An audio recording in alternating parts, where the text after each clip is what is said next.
जय हिंद। आज हम बीजगणित का एक टॉपिक बहुत ही महत्वपूर्ण टॉपिक दो चर वाला रैखिक समीकरण पढ़ेंगे जो बोर्ड एग्जाम के लिए 10th बोर्ड एग्जाम के लिए काफ़ी इंपॉर्टेंट है। वो सीबीएसई बोर्ड हो, बिहार बोर्ड हो या यानी कोई भी बोर्ड हो, उसके लिए बहुत ही महत्वपूर्ण टॉपिक है। तो चलिए चलते हैं, दो चर वाला रैखिक समीकरण पढ़ते हैं। नाम क्या है? दो चर वाला रैखिक समीकरण। इंग्लिश में इसका नाम होता है linear equation of two variable. एक एक नाम जो यहाँ पे एक एक नाम दिया है सबके बारे में पढ़ते हैं। इससे आसानी क्या होगी कि चैप्टर का किस तरह से नाम पढ़ा है उसके अनुसार हम पढ़ेंगे तो ज़्यादा बेटर समझ में आएगा। क्या है? दो चर, यानी इसमें दो चर होंगे। पहले आपको ये बता दूं कि दो टॉपिक होते हैं, एक वेरिएबल और एक होते हैं कांस्टेंट। वेरिएबल कहने का मतलब चर और इसका मतलब होता है अचर। चर का मतलब होता है जिसका वैल्यू लगातार बदलता है। जैसे हम कोई भी क्वेश्चन सॉल्व करते हैं तो एक्स का वैल्यू निकालते हैं। एक्स का वैल्यू कुछ भी हो सकता है, 1 2, माइनस में, दशमलव में, फ्रैक्शन में, यानी कोई भी नंबर, कोई भी रियल नंबर हो सकता है। और कांस्टेंट का मतलब होता है जिसका वैल्यू नहीं बदलता है। जैसे हम यहाँ 5 लिख दें, इसका वैल्यू नहीं बदलेगा। अगर ये 5 यहाँ है तो कहीं भी पढ़ेंगे तो इसको हम 5 ही पढ़ेंगे। तो कांस्टेंट का मतलब होता है जिसका वैल्यू नहीं बदलता है, और वेरिएबल का मतलब होता है लगातार उसका वैल्यू बदलता है। जब जब हम क्वेश्चन सॉल्व करेंगे वैल्यू अलग अलग आएंगे।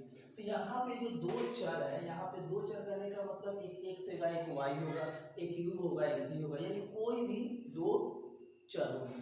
सेकेंड है रैखिक। रैखिक का मतलब होता है कि जो वेरिएबल होते हैं उस पर पावर 1 होना चाहिए। 1 के अलावा अगर दूसरा कुछ आता है, जैसे 2 रहेगा द्विघात बोलेंगे जिसको क्वाड्रेटिक बोलते हैं, पावर 3 रहेगा क्यूबिक। बट मुझे पढ़ना है रैखिक। रैखिक का एक और हिंदी होता है एक घातीय, जिसका घात एक। घात आप लोग दोस्तों समझते होंगे, जैसे 3 की पावर 2 दे दो, नीचे वाले को बेस और ऊपर वाले को पावर बोलते हैं। यानी इसका मतलब हो गया ये घात और ये क्या हो गया? आधार हो गया। ठीक है, यानी अगर हम यहाँ एक्स वाई लिखते हैं तो इस पे पावर 1 है, इस पे पावर 1 है, तो ये एक घातीय है, ये भी एक घातीय है। और समीकरण का मतलब ये हुआ कि दोनों साइड जैसे बराबर है, बराबर के इस साइड में कुछ वैल्यू आएंगे, इस साइड में कुछ वैल्यू आएंगे। इसका सबसे पहले हम लोग देखते हैं व्यापक रूप। इंग्लिश में बोले तो जनरल फॉर्म। इसका जो जनरल फॉर्म होते हैं ये होते हैं ax plus B Y plus C equal to 0, जहाँ a और b नॉट इक्वल टू 0। अगर a और b 0 हो जा रहे हैं तो वो दो चर वाला रैखिक समीकरण बनेंगे। सपोज अगर हम यहाँ a के जगह पर 0 रखेंगे तो 0 में समथिंग, यानी 0 में अगर x से मल्टीप्लाई करते हैं तो ये तो खत्म हो जाएगा। बचेगा कितना? एक चर बचेगा। लेकिन मुझे पढ़ना क्या है? दो चर। इसीलिए यहाँ पे एक कंडीशन अप्लाई किया जाता है कि a और b नॉट इक्वल टू 0 होना चाहिए। अगर ये 0 हो जाएगा तो ये समीकरण रहेगा ही। ओके, अब बात करते हैं कि दो चर वाला रैखिक समीकरण बनाने के मेथड कितने होते हैं। आपको मालूम होना चाहिए कि इसके मेथड 5 होते हैं। पहला, लुप्तीकरण विधि। हाँ दोस्तों, आपको एक कहना चाहूँगा कि ये जो हम पढ़ाएंगे बाइलिंगुअल पढ़ाऊंगा। एक इंग्लिश में भी रहेगा, इंग्लिश में भी होगा। इससे क्या होगा कि जो इंग्लिश मीडियम के बच्चे हैं उनको भी ज़्यादा समझ में आएंगे और जो हिंदी मीडियम है उनको भी समझ में आएगा। तो मेरा जो भी टॉपिक रहेगा इस यूट्यूब चैनल पे हिंदी और इंग्लिश दोनों में रहेंगे, बाइलिंगुअल रहेंगे। Elimination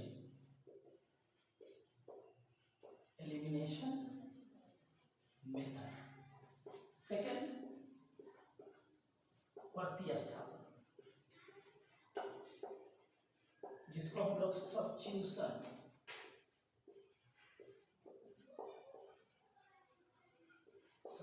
method.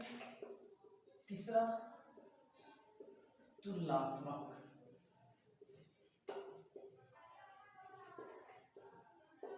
Comparison method. Fourth, अनुपात निर्णय।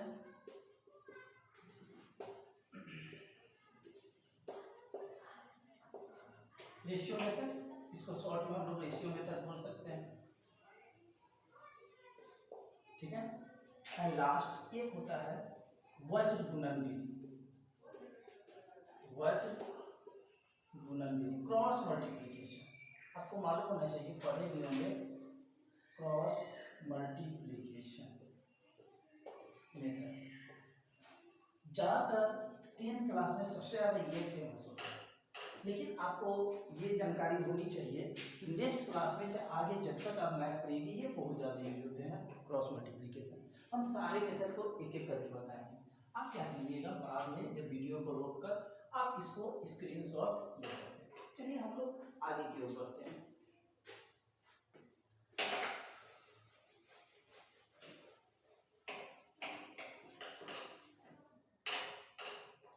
फर्स्ट मेथड क्या था, लुप्तीकरण, एलिमिनेशन मेथड। इसको बताने से पहले कुछ हम बेसिक चीज बताना चाहेंगे।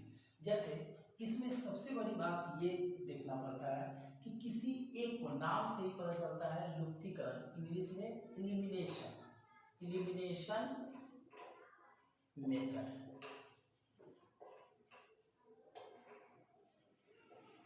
नाम से पता चल रहा है एलिमिनेशन, एलिमिनेट कर देना। एलिमिनेट मतलब क्या, किसी को भी हटा देना। जैसे यहाँ पे दो है, एक एक्स है और एक क्या है, वाई है। तो कोई एक हटेगा, सपोज एक्स को हटाएंगे तो वाई का वैल्यू निकलेगा, वाई हटाएंगे तो किसका वैल्यू निकलेगा, एक्स का।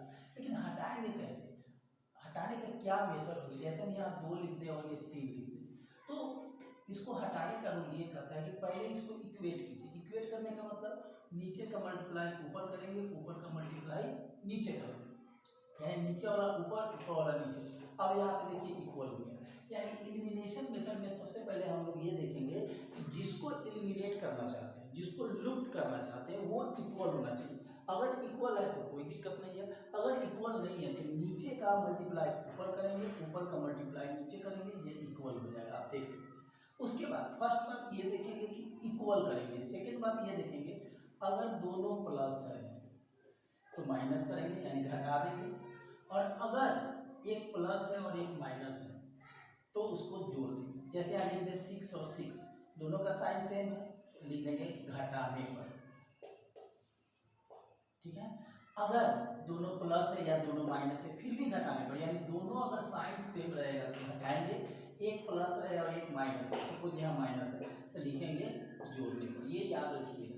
चलिए एक एग्जाम्पल से बात करते हैं। जैसे अब लिख दे 3x + 4y = 9, 5x + 3y = 8। अब कहें कि इसमें x y का वैल्यू निकालें, किस मेथड से, लुप्तीकरण विधि से। तो इसको बनाने से पहले हम अपने यहाँ पे डिसाइड करेंगे कि अगर y का y हटाना चाहते हैं पहले कि x। सपोज y को हटाना चाहेंगे तो y को बराबर करना होगा, बराबर तो है नहीं तो इसको बराबर करेंगे। अगर x को हटाना चाहते हैं तो x को बराबर करेंगे। चलिए जब इसको सॉल्व करेंगे तो इसको इक्वेशन फर्स्ट और इसको इक्वेशन सेकंड मान लेंगे। अब आप देख सकते हैं ये तो इक्वल है नहीं। अभी हमने बताया इक्वल करने के लिए नीचे वाला जो है ऊपर में मल्टीप्लाई और ऊपर वाला जो है नीचे में मल्टीप्लाई। अब देखिए 3 से मल्टीप्लाई कीजिए सारे में, 3 3 जा 9, 4 3 जा 12, 9 3 जा 27। 4 से कीजिए 20x और इसमें करेंगे 12y और ये हो जाएगा 32। अब देखिए इक्वल हो गया। इक्वल होने के बाद हम बोले हैं कि अगर साइन सेम है तो घटा देते हैं, घटाते हैं तो एक रूल याद रखिएगा, नीचे वाला जो इक्वेशन होते हैं सेकंड, उसमें साइन चेंज होते हैं, प्लस को माइनस करेंगे, माइनस को प्लस। चलिए इसको माइनस कर दिए, ये माइनस कर दिए, ये माइनस, ये कट गया। अब इसमें से -20x में से 9x घटाएंगे, -11x, और यहाँ माइनस करेंगे तो -5। ये माइनस माइनस कैंसिल हो जाएगा, x का वैल्यू निकालेंगे 5/11, ये x का वैल्यू हुआ। अब x का वैल्यू समीकरण 1 में रखिए या 2 में रखिए, y का वैल्यू निकलेगा। अगर 1 में रखते हैं तो y का जो वैल्यू आएगा, अगर 2 में भी रखते हैं तो वही वैल्यू आएगा। आप फ्री हैं, आप 1 को यूज करिए या 2 को। लेकिन दोस्तों हमेशा एक बात याद रखेंगे, जो समीकरण पुट करेंगे ऐसा नहीं कि जो इक्वेट किए हैं उसमें रखेंगे। जब भी रखेंगे तो जो इक्वेशन दिया रहे क्वेश्चन में उसमें पुट करेंगे। तो चलिए हम लोग पुट करते हैं फ्रॉम इक्वेशन फर्स्ट, समीकरण 1 से इंग्लिश में लिखेंगे फ्रॉम इक्वेशन फर्स्ट। क्या है आपका 3x + 4y = 9। यहाँ से क्या करेंगे, x का वैल्यू रखिए। x का वैल्यू कितना है 5/11 + 4y = कितना 9। इसको मल्टीप्लाई कीजिए, 15/11 + 4y = क्या 9। यहाँ से हम y का वैल्यू निकालना चाहते हैं, इसको अकेला छोड़ेंगे, ये प्लस होगा, इधर क्या होगा माइनस। 4y एलसीएम लेंगे 11 11 -15 तो 4y इसको माइनस करते हैं। 9 में से 5 गया 4, 9 में से क्या 8 घटा में 11। y का वैल्यू निकालना चाहते हैं, ये डिवाइड में हो जाएगा 21 यानी y का वैल्यू कितना है 21/11। यानी दोस्तों आप देख सकते हैं x का वैल्यू 5/11 है और y का वैल्यू कितना है 21/11। यानी लुप्तीकरण विधि से हम इस तरह से बनाएंगे। नेक्स्ट जो वीडियो होगी नेक्स्ट वीडियो में, तब तक के लिए नमस्कार, जय हिंद।